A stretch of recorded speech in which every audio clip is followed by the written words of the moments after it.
Yosua pasal 17. Bagian undian yang ditentukan bagi suku Manasye, sebab dialah anak sulung Yusuf, ialah demikian. Kepada Makir, anak sulung Manasye, bapa Gilead, telah diberikan Gilead dan Basan, karena ia seorang tentara.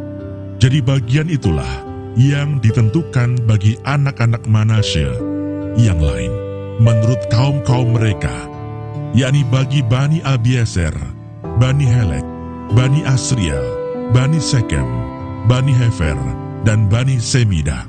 Itulah keturunan yang laki-laki dari Manasye bin Yusuf, menurut kaum-kaum mereka. Tetapi Selafehat bin Hefer, bin Gilead, bin Mahir, bin Manasye, tidak mempunyai anak laki-laki, tetapi hanya anak perempuan. Inilah nama anak-anaknya itu: Mahla, Noah, Hogla, Milka, dan Tirsa. Mereka datang menghadap Imam Eleazar dan menghadap Yosua bin Nun serta para pemimpin dan berkata, Tuhan telah memerintahkan kepada Musa untuk memberikan milik pusaka kepada kami di tengah-tengah saudara-saudara kami. Sebab itu diberikannya kepada mereka milik pusaka di tengah-tengah saudara-saudara ayah mereka, sesuai dengan titah Tuhan. Demikianlah kepada suku Manasye jatuh 10 bidang tanah, selain dari tanah Gilead dan Basan yang di seberang Yordan. Sebab anak-anak perempuan Manasye telah menerima milik pusaka di tengah-tengah anak-anaknya lelaki. Sedang tanah Gilead ditentukan bagi anak-anak lelaki Manasye yang lain. Jadi batas daerah Manasye ialah dari Asher ke Mikmetat yang di sebelah timur Sikem. Kemudian batas itu terus ke selatan, ke daerah penduduk En-Tapuah.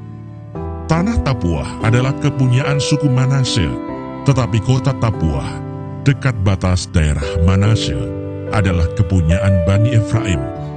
Kemudian batas itu turun ke sungai Kana, ke sebelah selatan sungai itu. Kota-kota di sana adalah kepunyaan suku Efraim, sekalipun di tengah-tengah kota-kota suku Manasye.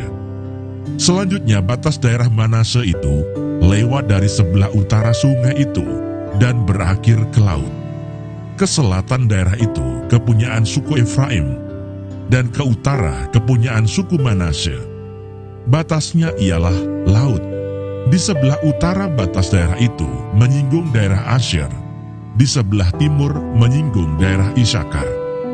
Tetapi di daerah Isakar dan Asher ada juga kepunyaan suku Manasye, yakni Bet-Sean dengan segala anak kotanya, Yibleam dengan segala anak kotanya, penduduk Dor dengan segala anak kotanya, penduduk Endor dengan segala anak kotanya, penduduk Ta'anah dengan segala anak kotanya, dan penduduk Megido dengan segala anak kotanya, yakni ketiga daerah bukit itu.